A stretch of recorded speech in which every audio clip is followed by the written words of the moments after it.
Students, हम redox अभिक्रिया को संतुलित करना सीख रहे थे। तो हमने आपको कहा था कि दो मेथड हैं। ऑक्सीकरण संख्या विधि के द्वारा हम रिडॉक्स अभिक्रिया को संतुलित कर सकते हैं और दूसरा मेथड है अर्ध अभिक्रिया विधि के द्वारा रिडॉक्स अभिक्रिया को संतुलित कर सकते हैं। तो अभी तक हम ऑक्सीकरण संख्या विधि के द्वारा रिडॉक्स अभिक्रिया को संतुलित करना सीख चुके हैं। आज हम अर्ध अभिक्रिया विधि के द्वारा रिडॉक्स अभिक्रिया को संतुलित करना सीखेंगे। तो अर्ध अभिक्रिया आप जानते ही हो कि रिडॉक्स अभिक्रिया में ऑक्सीकरण भी हो रहा होता है और अपचयन भी हो रहा होता है। तो ऑक्सीकरण वाली रिएक्शन को हम अर्ध ऑक्सीकरण अभिक्रिया कहते हैं और अपचयन वाली अभिक्रिया को हम अर्ध अपचयन अभिक्रिया कहते हैं। तो सबसे पहले अर्ध अभिक्रिया विधि से यदि हमको रिडॉक्स अभिक्रिया को संतुलित करना है तो हम ऑक्सीकरण वाली अर्ध अभिक्रिया और अपचयन वाली अर्ध अभिक्रिया को अलग अलग संतुलित करते हैं, साथ में नहीं करते हैं। ऑक्सीकरण अर्ध अभिक्रिया को अलग संतुलित करेंगे और अपचयन अर्ध अभिक्रिया को अलग संतुलित करेंगे और बाद में इन दोनों को हम जोड़ देंगे तो हमको संतुलित अभिक्रिया प्राप्त हो जाएगी। दोनों अर्ध अभिक्रियाओं को अलग अलग असंतुलित करके हम दोनों को बाद में जोड़ देते हैं जिससे हमको संतुलित अभिक्रिया प्राप्त हो जाती है। तो अभी हम मान ले रहे हैं कि कोई अभिक्रिया है जिसमें Fe2+ आयन से Fe+3 आयन बन रहा है। Fe+2 से क्या बन रहा है? Fe+3। और किसके द्वारा बन रहा? डाइक्रोमेट आयन के द्वारा, अम्लीय माध्यम में। तो डाइक्रोमेट जो है अम्लीय माध्यम में Fe+2 को Fe+3 आयन में बदल रहा है। ये अभिक्रिया है। अभिक्रिया क्या है कि Fe+2 आयन Fe+3 आयन में बदल रहा है। और कौन बदल रहा है? किसके द्वारा बदल रहा है? डाइक्रोमेट आयन के द्वारा और अम्लीय माध्यम में। तो इस अभिक्रिया को हमें संतुलित करना है। तो सबसे पहले हमने अभिक्रिया लिख ली, असंतुलित समीकरण को लिख लिया। अब वो भी किस रूप में? आयनिक रूप में। तो Fe+2 लिख लिया जो किसने बदल गया? Fe+3 में। किसने बदला? डाइक्रोमेट ने। यहाँ पर क्या बन गया? क्रोमियम+3। तो ये अभिक्रिया है। तो पहला पद हमने लगा दिया, पहला स्टेप की अभिक्रिया में सभी अभिकारक और सभी उत्पादों को रासायनिक सूत्र में लिख लिया। दूसरी स्टेप में हम क्या करते हैं, ये हमने जो आयनिक रूप में लिख लिया तो हम चेक करेंगे कहाँ ऑक्सीकरण हो रहा और कहाँ अपचयन हो रहा। तो ऑक्सीकरण वाले को अलग लिखेंगे और अपचयन वाले को अलग लिखेंगे, फिर हम इनको संतुलित करेंगे। तो दूसरे स्टेप में हमको ये संपूर्ण अभिक्रिया है जो असंतुलित, इसको अर्ध अभिक्रियाओं में विभक्त करना है। इस अभिक्रिया को अर्ध अभिक्रियाओं में विभक्त करना है। तो विभक्त करने के लिए आप देख रहे होगे कि यहाँ आयरन की ऑक्सीकरण संख्या कितनी है? +2। चलो हम यहाँ कर देते हैं, यहाँ हम ऑक्सीडेशन नंबर लिख रहे हैं। तो यहाँ पर इसकी ऑक्सीकरण संख्या कितनी है? आयरन की मोनो एटॉमिक आयन है ना, तो जितना आवेश उतनी ही ऑक्सीकरण संख्या। तो यहाँ पर है +2 ऑक्सीकरण संख्या, यहाँ कितनी है? +3। और जब आप यहाँ निकालोगे तो आपकी निकल के आएगी +6। यहाँ निकालोगे तो कितनी निकल के आएगी? +6। और यहाँ कितनी निकल के आएगी? +3। इसकी +3 मोनो एटॉमिक आयन है, तो यहाँ से डायरेक्ट ही हमको दिख रही है। तो यहाँ पर हमने इन सबकी ऑक्सीकरण अवस्था लिख ली, ऑक्सीकरण संख्या लिख ली। तो क्या पता चल रहा कि आयरन की ऑक्सीकरण संख्या +2 से +3 हो रही है। तो एक तो ये ऑक्सीकरण अर्ध अभिक्रिया बन गई, दूसरी क्रोमियम की +6 से +3 हो रही है, तो कमी हो रही है। तो कमी, ऑक्सीकरण संख्या में कमी अपचयन, ऑक्सीकरण संख्या में वृद्धि ऑक्सीकरण। हम यहाँ लिख सकते हैं ये हमारा क्या हो रहा है? ऑक्सीडेशन हो रहा है, ऑक्सीकरण हो रहा है। और ये क्या हो रहा है हमारा? ये हमारा अपचयन हो रहा है। ठीक है, क्योंकि यहाँ पर आपके ON में वृद्धि हो रही है, ON में वृद्धि हो रही है। ठीक है, और ये ON में कमी हो रही है आपकी यहाँ से यहाँ। ठीक है, तो हमें ये कमी और वृद्धि तो नहीं देखना है क्योंकि ऑक्सीकरण संख्या विधि नहीं है, लेकिन लिख दिया वो तो मैंने। हमको क्या करना है? इसको विभक्त करना है। पहला स्टेप था कि आयनिक रूप में लिख लिया हमने, असंतुलित अभिक्रिया को आयनिक रूप में लिख लिया। दूसरा स्टेप कह रहा है कि इनको अर्ध अभिक्रिया में विभक्त करो, तो हम अर्ध अभिक्रिया में विभक्त कर रहे हैं। तो पहली लिख रहे हैं, क्या कर रहे हैं? अर्ध अभिक्रिया में विभक्त कर रहे हैं। अर्ध अभिक्रियाओं में विभक्त कर देते हैं विभक्त। तो पहला तो बन रहा है Fe+2 से Fe+3, एक विभक्त हो गई। दूसरी क्या हो रहा है? Cr2O7- से क्या बन रहा है? Cr+3। और इस अभिक्रिया का क्या नाम है? ये अर्ध अभिक्रिया तो है, लेकिन कौन सी वाली? ये +2 से +3 हो रही है, यहाँ पर +6 से +3 हो रही है, कमी हो रही है, वृद्धि हो रही है। तो ये है हमारी ऑक्सीकरण अर्ध अभिक्रिया। ये ऑक्सीकरण अर्ध अभिक्रिया है। ये वाली क्या है हमारी? अपचयन अर्ध अभिक्रिया। ठीक है, ऑक्सीकरण अर्ध अभिक्रिया और ये अपचयन अभिक्रिया लिख ली हमने, दोनों में विभक्त कर दिया। तो पहला स्टेप था कि आयनिक रूप में लिख लीजिए अभिक्रिया को, दूसरे स्टेप में हमें ऑक्सीकरण अर्ध अभिक्रिया और अपचयन अर्ध अभिक्रिया में विभक्त करना है। तो हमने पहचान लिया कि इसका ऑक्सीकरण हो रहा, इसका अपचयन हो रहा, तो हमने 2 भागों में विभक्त करके इसको लिख दिया। अब तीसरे स्टेप में हमको क्या करना है कि ऑक्सीजन और हाइड्रोजन को छोड़कर, तीसरे स्टेप में ऑक्सीजन और हाइड्रोजन को छोड़कर और सभी परमाणुओं को संतुलित करना है। किसको संतुलित करना है? ऑक्सीजन और हाइड्रोजन को छोड़कर जो परमाणु है उनको संतुलित करना है। तो हम आते हैं पहली, अब तीसरी अभिक्रिया में हमें संतुलित करना है, लेकिन परमाणुओं को, तत्वों को, लेकिन कौन से परमाणुओं को? ऑक्सीजन और हाइड्रोजन को छोड़कर। तो हमने पहली अभिक्रिया देखी, तो यहाँ तो एक Fe, यहाँ भी एक Fe, तो ये तो पहले से ही संतुलित है। तो तीसरे स्टेप में हमें इस अभिक्रिया में कुछ नहीं करना पड़ेगा, इस अभिक्रिया में कुछ नहीं करना। यहां देखो, यहां ऑक्सीजन को तो संतुलित करना नहीं है, साफ साफ लिखा है तीसरे स्टेप में कि ऑक्सीजन और हाइड्रोजन के अतिरिक्त, मतलब इस ऑक्सीजन और हाइड्रोजन को छोड़कर सभी परमाणुओं को संतुलित कीजिए। तो जैसे ही हमने इधर इस अभिक्रिया को देखा, तो इसमें तो एक आयरन इधर, एक Fe इधर, एक Fe इधर, एक Fe इधर, संतुलित नहीं करना है पहले के संतुलित। अब हमने इसको देखा तो O तो हमें संतुलित करना नहीं है, क्रोमियम यहाँ कितने हैं? 2, और यहाँ कितने हैं? 1। तो हमें क्या करना पड़ेगा? यहाँ 2 से गुणा करना पड़ेगा। तो तीसरे स्टेप में ये 2 से गुणा कर दिया, तीसरे स्टेप में ये 2 से गुणा कर दिया, तो हमारा ऑक्सीजन और हाइड्रोजन के अतिरिक्त सभी परमाणु संतुलित हो गए, क्योंकि ये तो पहले के संतुलित थे। ये हमने क्रोमियम में 2 से गुणा करके इसको भी संतुलित कर दिया।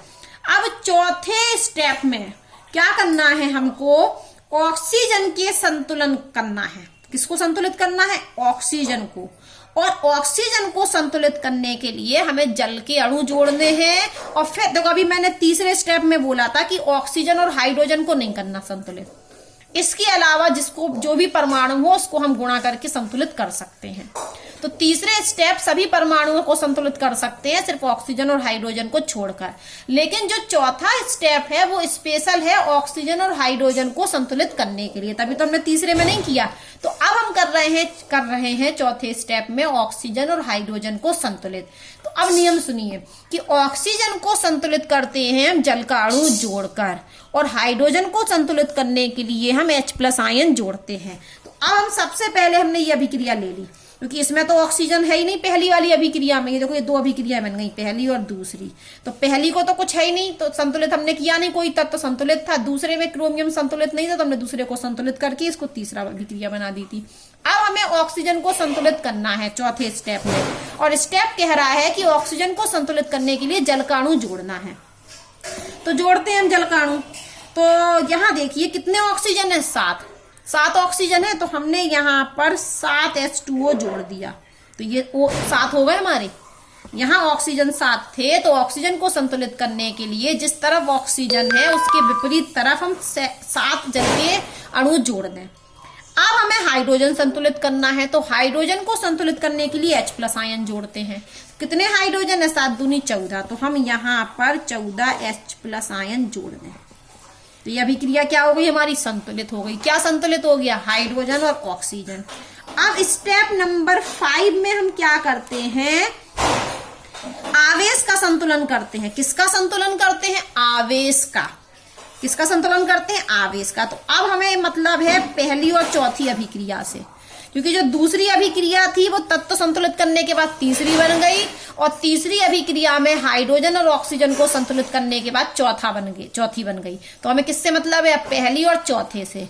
ठीक है, तो पहली और चौथी में हमें आवेश का संतुलन करना है। पहली और चौथे में किसका संतुलन करना है? आवेश का संतुलन। तो इसमें आवेश का संतुलन करें, पहले में कर देते हैं। इक्वेशन 1 देख रहे हैं, तो हम इसको लिख लेते हैं Fe+2, और ये क्या बन रहा है हमारा? चलो पीछे करते हैं, यहाँ जगह नहीं है, पीछे करते हैं। तो अभिक्रिया किससे मतलब है? पहली और चौथी से। और क्या संतुलन करना है? आवेश को संतुलित करना है। तो हम लेते हैं स्टेप नंबर 5। तो हमने दोनों अभिक्रिया लिख ली। ये कौन सी वाली है हमारी पहली वाली, और ये कौन सी वाली थी हमारी चौथी वाली, हमने ये ले लिया। ठीक है, यहाँ ऊपर लिख देते हैं इक्वेशन फर्स्ट एंड फोर्थ में आवेश को संतुलित करना।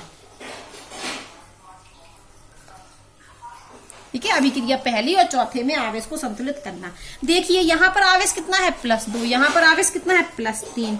तो क्या होगा, इसमें +2 है, यहाँ +3 है, तो यहाँ ये घटाना है, तो हम क्या करेंगे, एक इलेक्ट्रॉन यहाँ पर जोड़ दें। और वैसे भी यहाँ ऑक्सीकरण हो रहा है, और ऑक्सीकरण में इलेक्ट्रॉन बाहर निकलते हैं, तो एक इलेक्ट्रॉन बाहर निकल गया, तो ये +2 और ये +3 और -1 +2 हो गया। दोनों लेफ्ट हैंड साइड का आवेश भी +2 और राइट हैंड साइड का आवेश भी +2, तो आवेश का क्या हो गया, संतुलन। अब हमको इस अभिक्रिया में आवेश को संतुलित करना है, तो हम पहले काउंट तो कर लें रफली। यहाँ -2 और ये 14 प्लस के, इस तरफ कितना है 3 दूनी 6, यहाँ कितने हुए थे 14 और 2 ये थे हमारे 12, यहाँ बराबर में लग देते, ये 12, यहाँ 12 है, यहाँ कितने हैं 6, यहाँ 12 है और यहाँ 6 है। और ये कौन सी अभिक्रिया थी, अपचयन, और अपचयन में क्या होते, इलेक्ट्रॉन ग्रहण होते, तो हम इस तरफ 6 इलेक्ट्रॉन ग्रहण कर दें। इस तरफ जैसे इलेक्ट्रॉन पर होता माइनस आवेश, तो जैसे ही हम 6 इलेक्ट्रॉन ग्रहण कर दें, मतलब यहाँ 6 माइनस कर दें, तो 6 और 6 बराबर हो जाएगा, तो हम यहाँ पर 6 इलेक्ट्रॉन को ग्रहण करवा दें, तो आवेश का क्या हो गया, संतुलन। यहाँ 12 आवेश था, यहाँ 6 आवेश था, तो हमने 6 इलेक्ट्रॉन इस तरफ जोड़ दिए, तो 12 में से 6 माइनस आवेश घट गया, तो 6 और 6 आवेश हो गया। ये रफ काम था हमारा, तो 6 इलेक्ट्रॉन हमने ग्रहण करवा दी, क्योंकि अपचयन वाली अभिक्रिया है और ये ऑक्सीकरण वाली अभिक्रिया। याद रखना, ऑक्सीकरण में इलेक्ट्रॉन को जब संतुलित करोगे तो इलेक्ट्रॉन बाहर निकलेंगे, ये नहीं कि इस तरफ जोड़ के संतुलित कर दो, और अपचयन वाले में इलेक्ट्रॉन ग्रहण होंगे। ठीक, अब हमें क्या करना है, हमने इलेक्ट्रॉनों को मतलब आवेश को संतुलित कर दिया, इलेक्ट्रॉनों का त्याग करके और इलेक्ट्रॉनों को ग्रहण करके आवेश संतुलित हो गए। अब आवेश संतुलन के बाद हमें इलेक्ट्रॉनों की संख्या को बराबर करना है। क्या करना है, इलेक्ट्रॉनों की संख्या को बराबर। तो इलेक्ट्रॉनों की संख्या बराबर करने के लिए हम क्या करें, क्या करें बताइए। यहाँ 6 इलेक्ट्रॉन है, यहाँ 1 इलेक्ट्रॉन है, तो इसमें हम 6 का गुणा कर दें। क्या कर दें, 6 का गुणा, तो अकेला इलेक्ट्रॉन में नहीं होगा, पूरी अभिक्रिया में होगा। तो अभिक्रिया बन जाएगी हमारी Fe2+, तो पहले से ही था Fe+3, और ये 6 इलेक्ट्रॉन हुए, ये भी 6, ये भी 6। तो क्या हो गया, क्या हो गया, इलेक्ट्रॉनों का 6 से गुणा कर दिया हमने। इलेक्ट्रॉनों को संतुलित करने के लिए इस अभिक्रिया में 6 से गुणा कर दिया। ये अभिक्रिया बन गई थी हमारी 5वें नंबर की, और ये अभिक्रिया बन गई थी 6वें नंबर की। तो अब हमारी ये बन गई 7वें नंबर की। अब हम क्या करें, मेन अभिक्रिया हमारी ये बन गई और ये बन गई। तो स्टेप नंबर 6 में हम दोनों अर्धाभिक्रियाओं को जोड़ दें। किसको जोड़ दें, दोनों अर्धाभिक्रियाओं को जोड़ दें, अपचयन वाली भी अर्धाभिक्रिया और ऑक्सीकरण वाली भी अर्धाभिक्रिया। तो ये बन गई अपचयन वाली अभिक्रिया, ये ऑक्सीकरण वाली अर्धाभिक्रिया। तो हम शॉर्टकट में लिख देते हैं इक्वेशन 6 प्लस इक्वेशन 7, जोड़ देते हैं हम इसको और इसको जोड़ दें। जोड़े तो जोड़ने के लिए हम आपको लिख देते हैं, चलो यहीं से जोड़ देते हैं। सबसे पहले क्या आया हमारा, चलो हम जोड़ के थोड़ा आपको लिख ही देते हैं अच्छे तरीके से। ये देखिए पहले लिख लेते हैं, इसको जोड़ना है तो Cr2O7 minus 14H plus 6 electron 2Cr3 plus, ये 6वीं रिएक्शन उतार ली हमने। अब हम क्या उतार रहे हैं, 7वीं रिएक्शन ये है हमारी 6Fe2 प्लस 6Fe3 प्लस और 6 इलेक्ट्रॉन। हमें इनको जोड़ना है, इनको क्या करना है, जोड़ना है। देखिए जोड़ने का तरीका, और इलेक्ट्रॉन हमने क्यों बराबर किए थे, क्योंकि वो माइनस कट जाएंगे, क्या हो जाएंगे, कट जाएंगे। अभी हम लिख के बता देते हैं आपको। तो यहाँ हम इसको जोड़ते हैं, तो Cr2O7 इस तरह लेफ्ट हैंड साइड का लेफ्ट हैंड साइड में जुड़ेगा, राइट हैंड साइड का राइट हैंड साइड में जुड़ेगा। जैसे ही हम जोड़ते हैं तो ये Cr2O7 मिलता है हमें, क्योंकि और तो है नहीं। अब देखिए साथ में हमें क्या मिल रहा है, 14H प्लस, और साथ में क्या जुड़ गया, 6Fe+2, 6Fe+2। अभी हम 6 इलेक्ट्रॉन यहाँ लिख दे रहे हैं, लेकिन ये कटेंगे। अब यहाँ देखिए, यहाँ पर क्या है, 2Cr3 प्लस 6Fe3 प्लस और 6 इलेक्ट्रॉन और 7H2O जुड़ गए। अब आप देखिए कि 6 इलेक्ट्रॉन यहाँ भी है, 6 इलेक्ट्रॉन यहाँ भी है, तो ये आपस में कट गए। कट गए तो अभिक्रिया क्या बची हमारी, Cr2O7 minus 14H plus 6Fe+2 2Cr3 plus 6Fe3 plus और 7H2O। अब आपकी यह अभिक्रिया संतुलित हो गई। आप सभी परमाणुओं को चेक कर लें।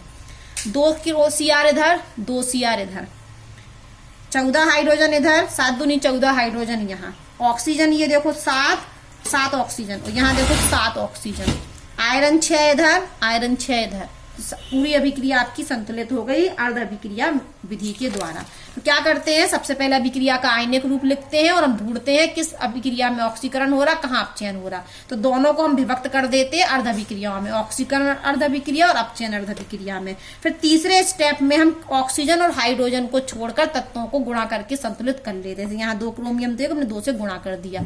चौथे स्टेप में हम ऑक्सीजन और हाइड्रोजन को संतुलित करते हैं। ऑक्सीजन को संतुलित करने के लिए हम जलकाणु जोड़ते हैं और हाइड्रोजन को संतुलित करने के लिए H+ आयन जोड़ते हैं। फिर 5वें स्टेप में हम क्या करते हैं, आवेश को संतुलित करने के लिए इलेक्ट्रॉनों को ग्रहण और त्याग करवाते हैं। फिर हम इलेक्ट्रॉनों की संख्या को बराबर करने के लिए गुणा करते हैं और फिर फाइनल जो अभिक्रिया बनती है उनको हम जोड़ देते हैं, तो हमको संतुलित अभिक्रिया प्राप्त हो जाती है।